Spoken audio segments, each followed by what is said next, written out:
You've no doubt heard about the devastating earthquakes and aftershocks that hit Turkey and Syria on Monday.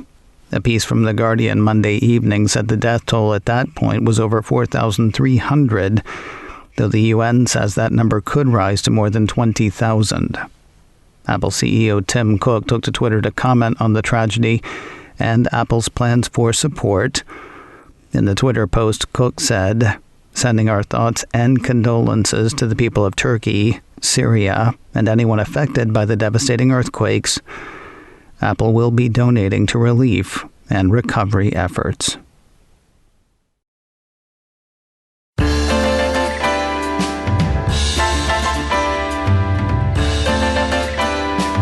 This is Mac OS Ken. Considering iPhone price drops in China, Evercore is still bullish on the App Store and updates for Apple's media players. It is Tuesday, the 7th of February, 2023. I'm Ken Ray, and this is news from Mac OS Ken, brought to you by yours truly and supported by people like you, patrons through Patreon.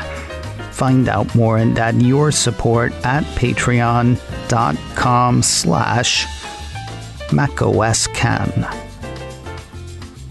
The headline from 9 to 5 Mac said iPhone 14 discount suggests lower than expected demand in China.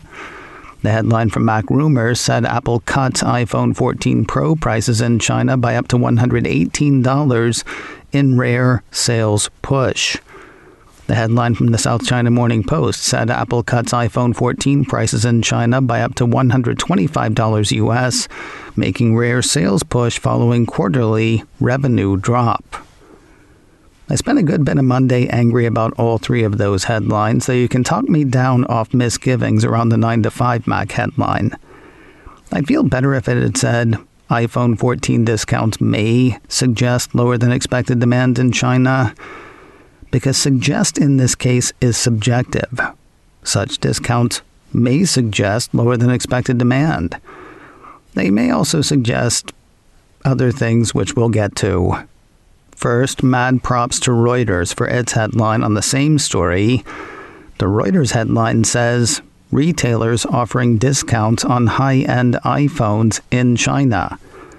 And we have a winner. While South China Morning Post headline said Apple cuts iPhone 14 prices, the story itself said Apple's online stores on JD.com had cut prices, and bricks-and-mortar resellers have also offered price cuts, and Apple-authorized resellers Suning and Sundan had cut prices. In short, lots of outlets in China are offering lower prices on Apple's most popular phones. To 9 to 5 Mac, this suggests lower than expected demand in China, and that may be. But let's do another one. China went from lockdowns to prevent the spread of COVID to massive COVID infections over the course of about a month and a half. Things seem to be looking better. A piece from Stars and Stripes says the Chinese Center for Disease Control and Prevention said on Saturday that 3,278 deaths were linked to COVID at hospitals across the country between the 27th of January and the 2nd of February. That compared to over 6,300 in the previous week. In the latest 7-day tally, 131 died from respiratory failure and 3,147 from other underlying diseases, but were infected with COVID, the center said. A piece from the BBC showed a similarly positive trend, which is great, assuming the numbers are sound, which is not a rock-solid assumption. Either way, COVID was running rampant in China headed into the Lunar New Year celebration. That might have caused some shoppers to be cautious, which might have led to a downtick in sales for the likes of JD.com, Suning, and Sundan, which might have led them to trim the price on one of the hottest products going as a loss leader. Get people through the doors, real or virtual, so you can sell and upsell on accessories and repair programs and heck, who knows what. For example, according to the South China Morning Post, JD.com, China's second largest e-commerce platform, showed a markdown of 800 yuan for the iPhone 14 Pro and Pro Max models on Monday, with an additional 50 yuan off if the buyer became a member of the online store.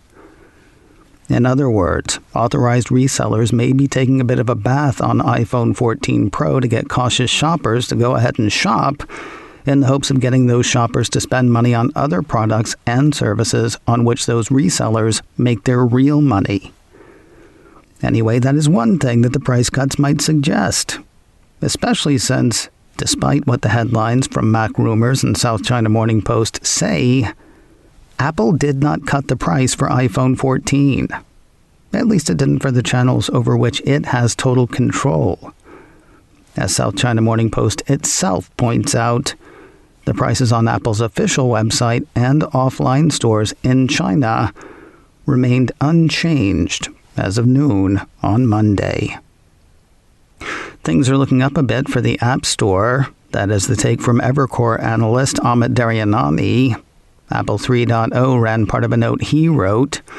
Though App Store revenue actually slid a bit in January, the analyst says he and his expect App Store growth to accelerate in the March quarter.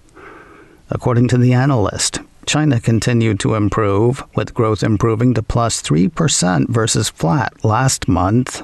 Improvements in China and a more moderate foreign exchange environment should help drive mid-single digits App Store growth in the March quarter. Japan was the largest drag on growth, according to Daryanani, with revenue down 19%, same as December. The U.S., meanwhile, saw App Store growth of 6%, again, same as December. Games were weak, which is not a shock.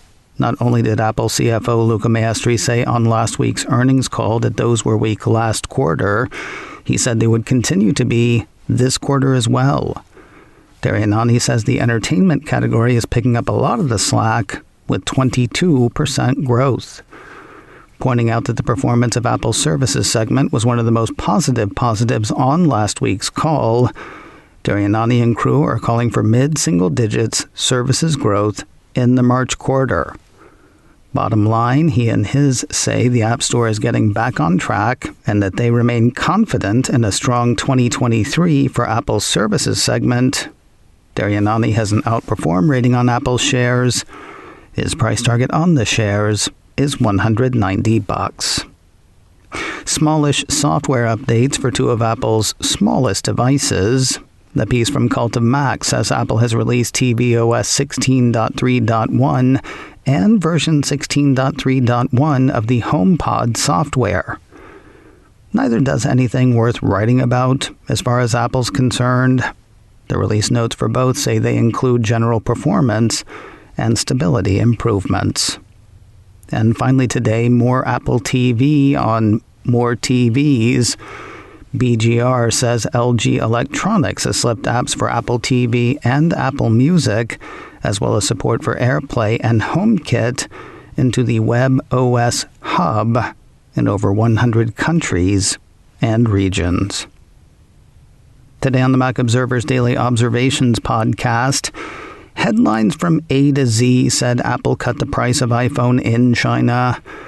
TMO managing editor Jeff Butts and I talk about why that's maybe not the case and what the lower prices might mean. Plus, a tale of lost luggage 3 months in the making, and how one charity shop almost ended up with an AirTag. That is all today on the Daily Observations podcast from the Mac Observer, online at macobserver.com or wherever you get podcasts.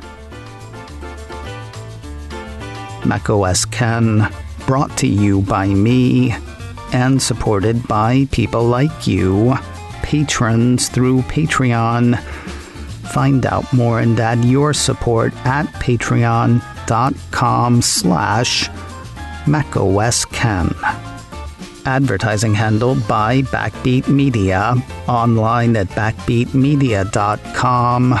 You can reach me a couple of ways.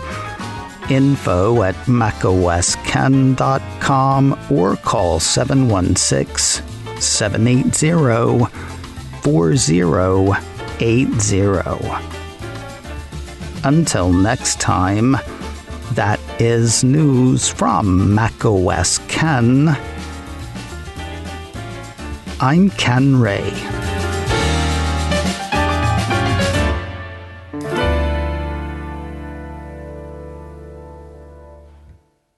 Ciao.